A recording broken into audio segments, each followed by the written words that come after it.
ಸಖತ್ ಖಾರ ಬಣ್ಣ ಮತ್ತು ರುಚಿ ಆಚಿ ಚಿಲ್ಲಿ ಪೌಡರ್.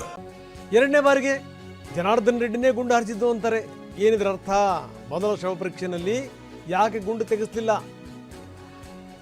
ಇನ್ನು ಜನಾರ್ದನ್ ರೆಡ್ಡಿ ಪ್ರಶ್ನೆಗಳನ್ನು ಕೇಳಿದ್ದಾರೆ. ಯಾವ್ಯಾವ ಕಾರಣದಿಂದ ಈ ರೀತಿ ಪೋಸ್ಟ್ ಮಾರ್ಟಮ್ ಮಾಡಿದ್ರು? ಎರಡೆರಡು ಬಾರಿ ನಾರಾಯಣ ರೆಡ್ಡಿ ಅವರಿಗೆ ಮಗನನ್ನು ಕಾಪಾಡಬೇಕಾಗಿತ್ತು, ಅದಕ್ಕೋಸ್ಕರ ಅದನ್ನು ಮಾಡಿಸಿದ್ರು.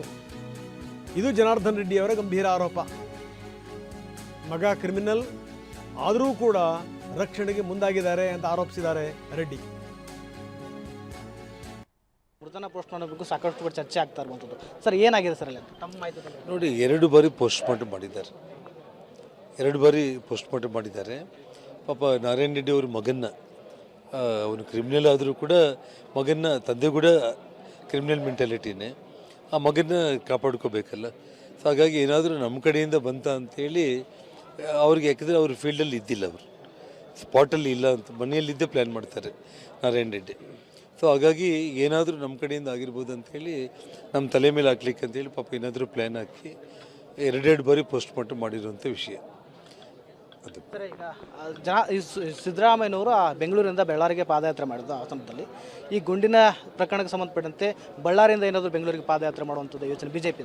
ನೋಡಿ, ಇವತ್ತು ರಾಜ್ಯ ಸರ್ಕಾರ 5 ದಿನ ಆದರೂ ಕೂಡ ಇದುವರೆಗೆ ತನಿಖೆಯನ್ನು ಭಾಳ ನಿಧಾನಗತಿಯಾಗಿ, ಯಾವುದೇ ಒಂದು ಗಾಂಭೀರ್ಯತೆ ಅನ್ನೋದು ಇಲ್ದಾಗೇನೆ, ಪೊಲೀಸರ ಒಂದು ವೈಫಲ್ಯ ಎತ್ತಿ ಕಾಣಿಸುವಂಥ ರೀತಿಯಲ್ಲಿ ಡಿ.ಕೆ. ಶಿವಕುಮಾರ್ ಸಾರ್ವಜನಿಕವಾಗಿ ಮಾಧ್ಯಮಗಳಲ್ಲಿ ಹೀಗೆಲ್ಲ ಮಾತಾಡಿದರೆ, ಅವರಿನ ಫೋನಲ್ಲಿ ಪೊಲೀಸರಿಗೆ ಇನ್ವೆಸ್ಟಿಗೇಷನ್ ಬಗ್ಗೆ ಸಂಪೂರ್ಣವಾಗಿ ವಿಫಲ ಮಾಡಬೇಕನ್ನುವಂಥ ಅವರು ಡೈರೆಕ್ಷನ್ ಕೊಟ್ಟಿರ್ತಾರೆ.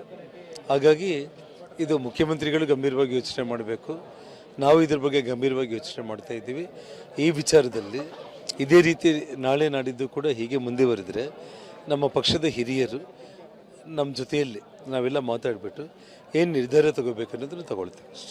ಇಷ್ಟು ಜನಾರ್ದನ್ ರೆಡ್ಡಿ ಅವರ ಮಾತಾಗಿರೋದು. ಅಂದರೆ ಪ್ರಕರಣಕ್ಕೆ ಸಂಬಂಧಪಟ್ಟಂತೆ ಸರ್ಕಾರ ಗಂಭೀರವಾಗಿ ಪರಿಗಣಿಸದೇ ಇದ್ದರೆ ನಾವು ಇಲ್ಲಿಂದ ಬಳ್ಳಾರಿಯಿಂದ ಬೆಂಗಳೂರಿಗೆ ಪಾದಯಾತ್ರೆ ಬಗ್ಗೆ ಪಕ್ಷದ ಹಿರಿಯರ ಜೊತೆ ಚರ್ಚೆ ಮಾಡಿ ನಿರ್ಧಾರ ತೆಗೆದುಕೊಳ್ತೀವಿ ಅನ್ನೋ ಮಾತನ್ನು ಹೇಳ್ತಾ ಇರುವಂಥದ್ದು. ಕ್ಯಾಮ್ರಾ ಪರ್ಸನ್ ಬದನ ಜೊತೆ ವಿನಾಯಕ ಬ್ರಿಗೇಡ್, TV9 ಬಳ್ಳಾರಿ.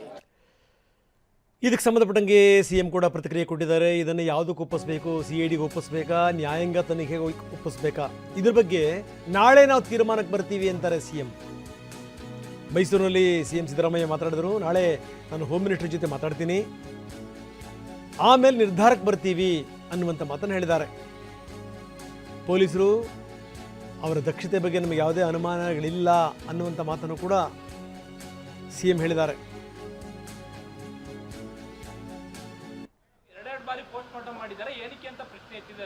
ಗೊತ್ತಿಲ್ಲ ನನಗೆ, ಪೊಲೀಸ್ನವರು ಮಾಡ್ತಾ ಇದ್ದಾರೆ, ಅದನ್ನ ಗೊತ್ತಿಲ್ಲ.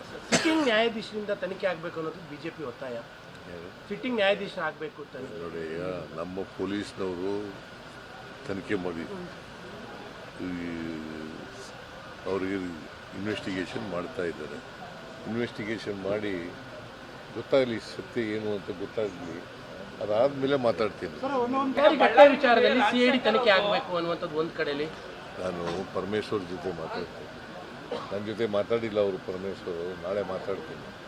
ಬಟ್ ಭರತ್ ರೆಡ್ಡಿ ಅವರ ಬಗ್ಗೆ ಸಾಕಷ್ಟು ಚರ್ಚೆಗಳಾಗ್ತಿದೆ. ಭರತ್ ರೆಡ್ಡಿ ಗನ್ಮ್ಯಾನ್ಸೇ ಮಾಡಿರೋದು ಅನ್ನುವಂಥದ್ದು, ಭರತ್ ರೆಡ್ಡಿ ಅವರ ಗನ್ಮ್ಯಾನ್ಗಳೇ ಮಾಡಿರುವಂಥದ್ದು, ಶೂಟ್ ಮಾಡಿರುವಂಥದ್ದು.